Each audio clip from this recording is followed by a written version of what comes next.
Hola, buenas tardes. Arrancamos una nueva clase. En esta clase vamos a ver cadenas de Markov. Es un tema nuevo que sigue en línea con el tema de simulación que veníamos viendo antes. Acá tienen la agenda de lo que vamos a ver en esta clase y en las próximas dos clases. Este tema va a tomar tres clases en total. Y antes de hablar de cadenas de Markov, vamos a hablar de procesos estocásticos. Cuando vamos a modelar, a la hora de modelar un sistema que evoluciona en el tiempo, vamos a suponer que nuestro sistema tiene muchos estados que puede tomar. Cuando hablo de estados me refiero, por ejemplo, no sé, una máquina que puede tener un estado de funcionamiento óptimo, estado roto, estado de regular, funcionamiento a media máquina, o puede ser el nivel de carga, ¿no? De trabajo. Por ejemplo, el estado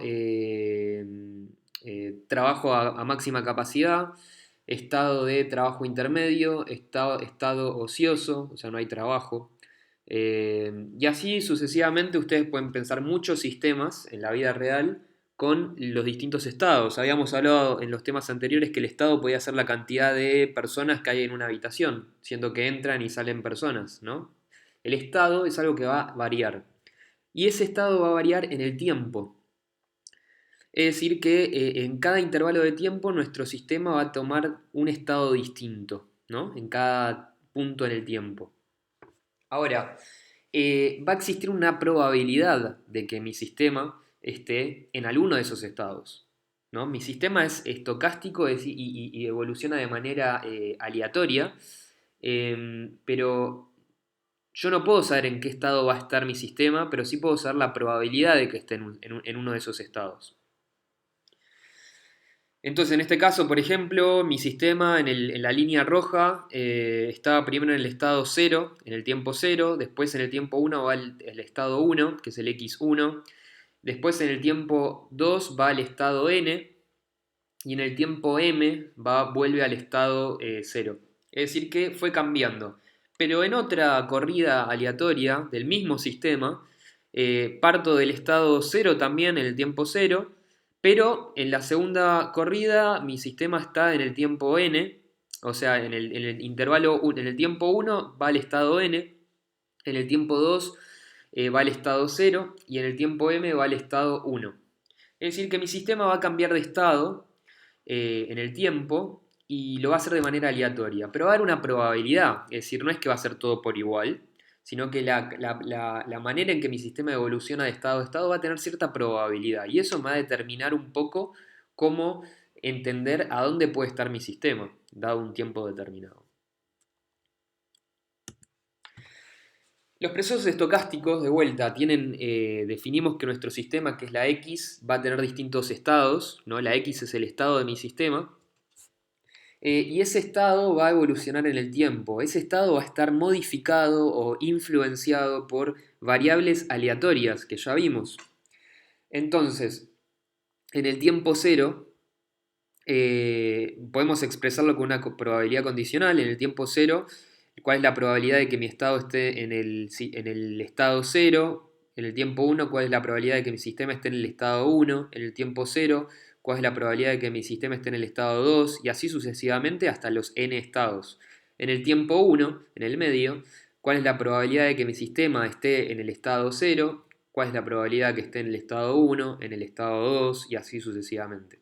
Entonces, yo puedo estimar la probabilidad de que mi sistema esté en alguno de los n estados dado un tiempo. Ahora vamos a ver un poco más en detalle. Hay tres tipos de categorías de procesos estocásticos. El primero, cuando hablamos de aleatorio puro, quiere decir que el estado actual de mi sistema es totalmente independiente de los estados anteriores que tuvo mi sistema.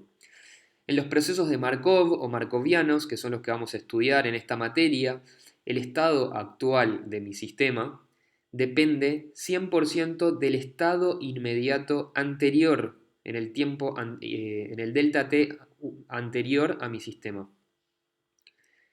Y los procesos con memoria son aquellos donde el estado actual de mi sistema está influido completamente o parcialmente por toda la historia de estados que tuvo mi sistema en el pasado. De los procesos de Markov, cuando hablamos de Markov, tenemos procesos de Markov o cadenas de Markov. Cuando decimos procesos es que el estado de mi sistema es un continuo, y cuando hablamos de cadenas de Markov, quiere decir que el estado de mi sistema está discretizado. Y el parámetro, que en general va a ser el tiempo, no necesariamente es tiempo, pero en nuestra materia va a ser tiempo, puede ser parámetro discreto o continuo. Concretamente, las cadenas de Markov, como dijimos anteriormente, el estado actual de mi sistema va a depender 100% del estado inmediato anterior. Como vimos en la primer filmina, en los procesos estocásticos, yo tal vez no sé cuál es el estado actual de mi sistema, pero puedo saber yo no sé cuál es ni el estado actual ni el estado futuro, pero puedo saber la probabilidad. Y puntualmente en cadenas de Markov nos va a interesar la probabilidad de salto o de transición de un estado al otro.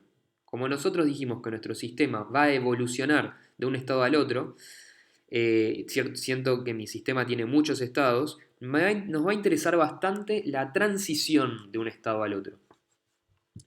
Es decir, vamos a decir que las cadenas de Markov tienen memoria de un solo paso o de un solo intervalo de tiempo, y lo podemos expresar acá matemáticamente como una probabilidad condicional donde esto expresa la probabilidad de que mi sistema esté en un estado en el tiempo i+1. X, recuerden que es el estado de mi sistema, y eso es lo que va a evolucionar o cambiar, dado, dado que mi sistema estaba en el estado, en el tiempo t y en otro estado. Es decir, el estado del tiempo i de mi sistema influye en el estado del tiempo i+1.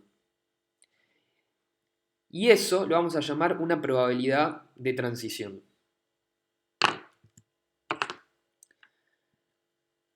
En este caso, volviendo al mismo gráfico o al mismo esquema que le mostramos anteriormente, cuando hablamos de cadenas Markov, en vez de mirar todo el camino de transiciones que pudo haber hecho mi sistema, solo vamos a mirar una ventana de delta t igual a 1. Es decir, por ejemplo, en este caso, de t igual 1 a t igual 2. Y nos van a interesar todas las transiciones posibles que haya entre los estados del tiempo 1 contra los estados del tiempo 2. En este caso, por ejemplo, si yo estoy parado en el estado 1, es decir, x1, yo puedo saltar a xn, a x1, a x0. En este caso salté concretamente a xn, pero digo con cierta probabilidad, pero podría haber saltado a otro tipo a cualquiera de los otros estados. O si estoy, por ejemplo, parado en el estado xn en el tiempo 1, también con cierta probabilidad yo voy a poder saltar al x0, al x1 o al xn. Y es un solo paso, ¿no? Es una sola transición.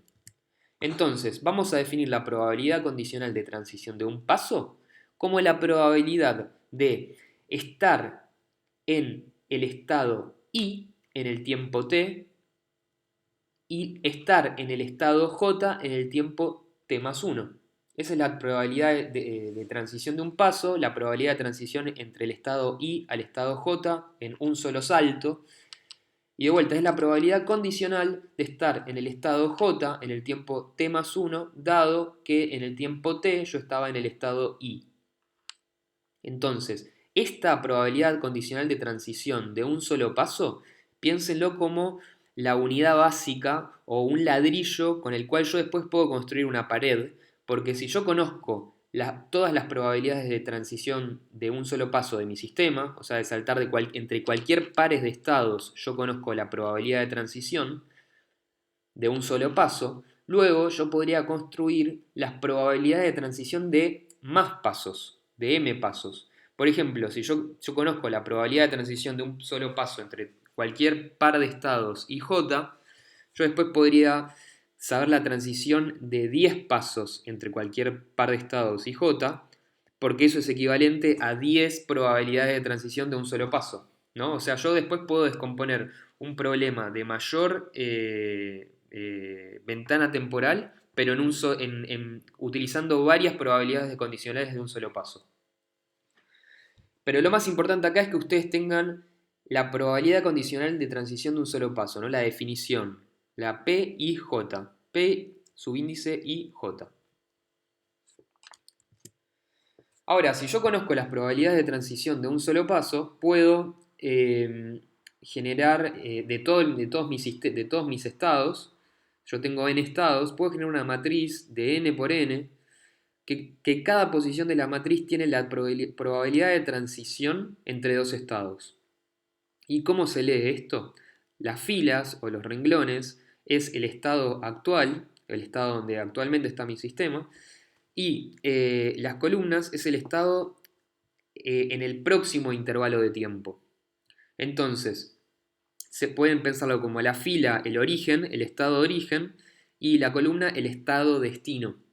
Lo que hay en cada posición es la probabilidad de transición de un paso. Entonces, si agarramos la primera fila, por ejemplo, y el primer elemento es la P11, es decir, la probabilidad de estar en el estado 1 y en el próximo delta t, en el próximo intervalo de tiempo y en el próximo paso, seguir en el estado 1, es decir, es la probabilidad de permanecer en el mismo estado. Siguiendo en la misma fila, en el segundo elemento, la P12 es la probabilidad de estar en el estado 1 y al siguiente intervalo de tiempo estar en el estado 2. La P13 es la probabilidad de estar en el estado 1 y en el siguiente intervalo de tiempo estar en el estado 3. Y así para todos los pares posibles de estados yo puedo obtener la probabilidad de transición de un paso y armar la matriz de transición de un paso. ¿Qué características tiene esta matriz? Primero y principal, que todos sus componentes tienen que estar entre 0 y 1. Pueden valer 0, también pueden valer 1, pero esa es la cota de cada elemento porque son probabilidades. Y la segunda condición muy importante, ¿cuál es? Que cada fila tiene que sí o sí sumar 1. ¿Por qué? Porque la sumatoria de todas las probabilidades de salto me tienen que dar 1 por la ley de probabilidad.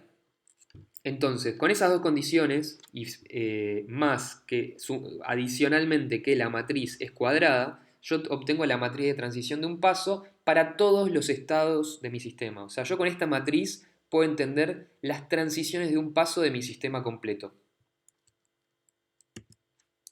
Como hablamos en las primeras clases, toda matriz tiene asociada un grafo o una red.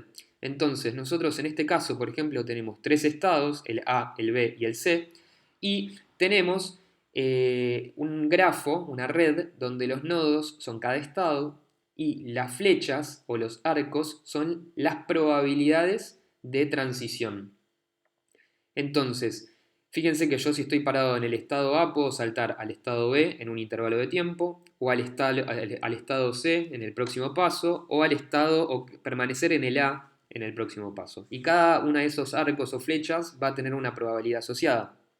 Recuerden, esto es en un paso, es una matriz de transición de un paso o el grafo de transición de un paso. En el siguiente video vamos a seguir viendo en más profundidad todos estos temas.